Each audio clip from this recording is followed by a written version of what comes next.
¿Qué síntomas podemos ver de ese gran movimiento, esa gran transformación? Bueno, casi todos los grandes procesos de descolonización del mundo se han dado dentro de las siguientes condiciones. Fíjense ustedes, casi siempre revientan cuando los países hegemónicos pierden temporariamente su hegemonía. ¿Por qué? Porque a veces están en conflictos internos.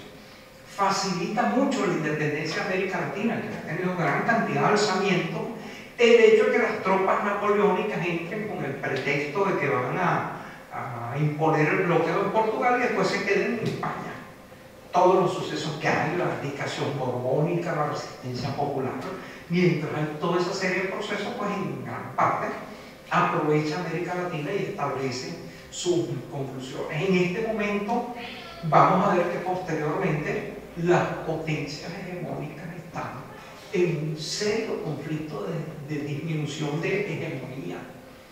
Es decir, segundo elemento, casi siempre las potencias hegemónicas en el mundo han impuesto una versión deformada de lo que se llama modernidad. La modernidad implica, entre otras cosas, una visión positivista del mundo, una visión utilitaria del mundo. Esto a veces es útil a la hora de desarrollar una civilización, pero es una visión enteramente deformada que, al ser aplicada críticamente a los países colonizados, destruye su forma de producción. Por ejemplo, en África había formas de producción basadas en una agricultura no intensiva. Repentinamente se aplican grandes formas de monocultivo sobre grandes extensiones, eso empobrece los terrenos, los arruina y lleva al hambre a los pobladores.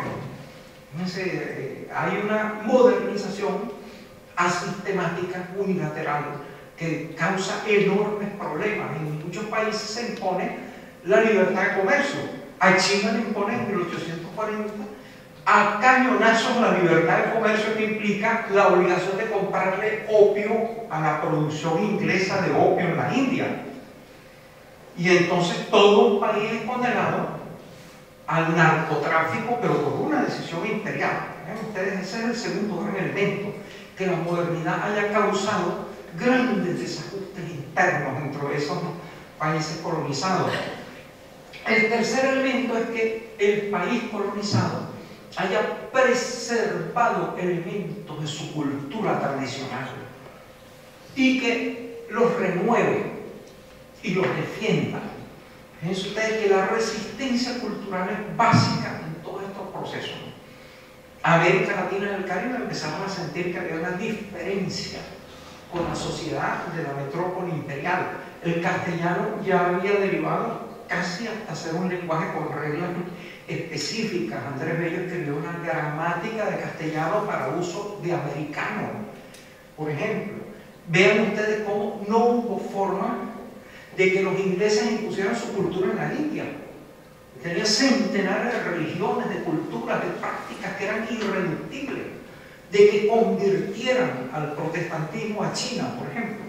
No había forma. Vean ustedes, y esto es importante para todos los casos de descolonización, como la preservación de la especificidad cultural es básica, es básica. Y finalmente, dentro de esto, una gran movilización social de las clases y de los grupos sociales sometidos y explotados. En América Latina hubo infinidad de tentativas de independencia, pero ¿por qué las independencias que arrancan a finales del siglo XVIII y principios del XIX triunfan? Porque logran finalmente la incorporación de grandes sectores de las clases oprimidas. Al principio los llaneros venezolanos y los pardos se pusieron de parte del rey, porque consideraban que era su protector frente a la oligarquía, pero después se pasaron a la independencia y fue el pueblo, fueron esa gente que montaban semidesnudos, montaban caballos en pelo con lanzas, los que vencieron a las tropas realistas de Morillo, que habían vencido en la batalla de Bailén, a las tropas napoleónicas. Esa enorme movilización social es importante. Ahora, se dan esos elementos en el mundo contemporáneo. Estamos meramente ante una especie de pequeño cambio catopardiano para que todo siga siendo lo mismo, o hay indicios de un posible gran cambio. Fíjense ustedes, hay toda una cantidad de elementos. Por un lado, hay un conjunto de movimientos contestatarios, no solo en el tercer mundo. Vean ustedes que en el tercer mundo casi la gran mayoría de los países de América Latina han instaurado por la vía democrática gobiernos de izquierda, centro izquierda o progresista. Cuando uno ve el mapa latinoamericano es impresionante, y hay países que son así como una especie de bandera de un movimiento progresista continental. Venezuela es uno de sus campos de referencia. Entonces hay en primer lugar ese elemento. Hay de repente un inmenso movimiento en los países islámicos. Hay revoluciones, hay protestas, hay movimientos, intentos de renovación en otros sitios del tercer mundo. Pero el otro elemento es el siguiente: incluso en los propios países hegemónicos hay movimientos de protesta sumamente fuertes, importantes y graves. Ustedes conocen mejor que nosotros el movimiento de los indignados. Ustedes saben que en la propia Europa hay movimientos de protesta muy serios en Grecia, en Italia, en Inglaterra, en todo el Reino Unido, en Islandia. Incluso el pueblo rechazó la imposición del paquete fondomonetarista y dijeron que ellos no iban a pagar esa deuda constituida por el sector bancario. En Francia ha habido enormes movilizaciones de las masas ante la amenaza que le van a ser negadas sus derechos sociales. Entonces, fíjense ustedes, curiosamente, en el propio mundo desarrollado, hegemónico, en Estados Unidos ha habido movilizaciones también de protestas muy serias y un sentimiento de malestar social ante la idea de que se van a negar los derechos de asistencia social y de que no va a haber fondos para la asistencia social. Y vean ustedes qué interesante que es eso. Es decir, hay una crisis no solo por la rebelión del tercer mundo, del primer mundo hay serios problemas sociales internos. Además de eso, dentro de todo el mundo hay un gravísimo problema de consecuencias impredecibles. Hay una crisis alimentaria global, planetaria. Cerca de 30 transnacionales dominan el 80% de la producción mundial de alimentos, y de ellas 5 grandes transnacionales, entre otras la Cargill, dominan una proporción inmensa de ese porcentaje y son dominadas por casas reales europeas. Eso ha determinado que en los últimos años haya habido incrementos de hasta 5 veces en el precio de los alimentos básicos en el mundo. Y eso ha desencadenado protestas y desencadenará muchas más.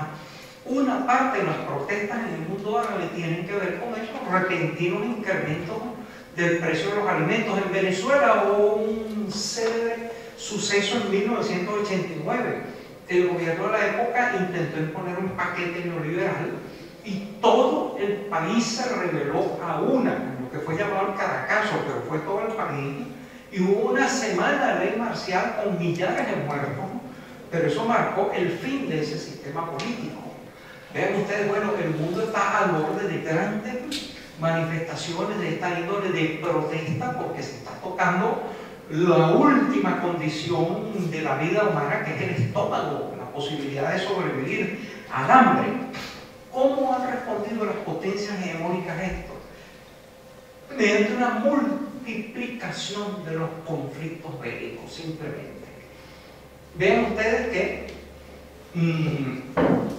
hay guerras iniciadas esencialmente por el saqueo del petróleo y otros recursos naturales. Hay guerras en Afganistán, guerras en Irak, hay una guerra intentada contra Pakistán, hay guerras en Somalia, hay otra guerra descarada intentada contra Libia.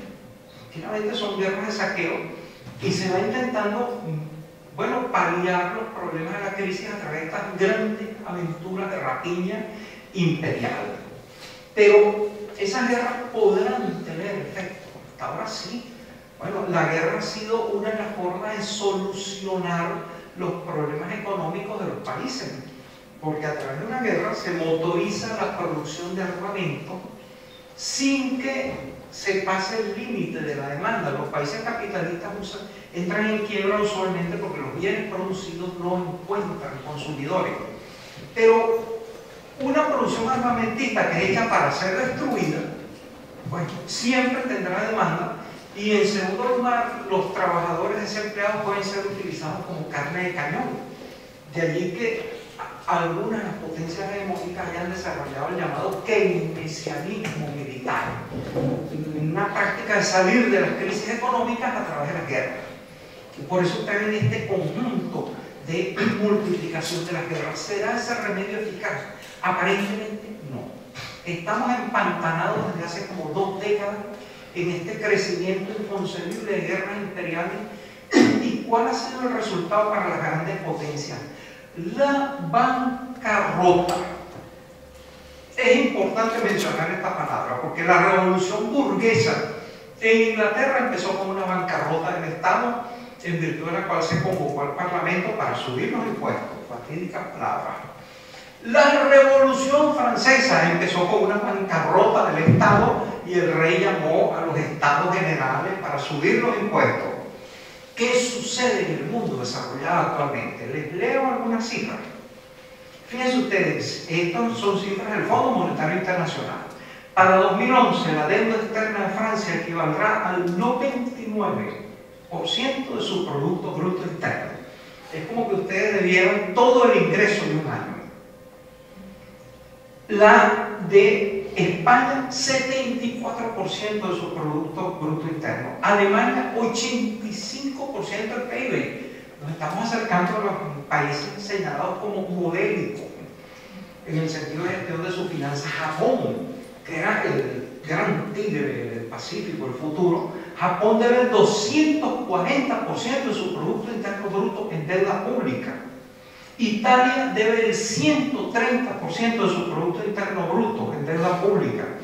El Reino Unido, la gran potencia imperial del mundo, etc., debe el 94% de su PIB. Estados Unidos debe el 100% de su Producto Interno Bruto en deuda pública. Hace un mes amenazó a China con una moratoria técnica. Yo no sé cómo una moratoria puede ser técnica, una moratoria que uno no paga y ya. Los chinos dijeron que ni se les ocurrieron. Ellos son dueños de la tercera parte de la deuda pública externa de Estados Unidos. Señores, estamos ante un mundo en el que los países hegemónicos están en quiebra. En quiebra sencillamente los estados de los países hegemónicos.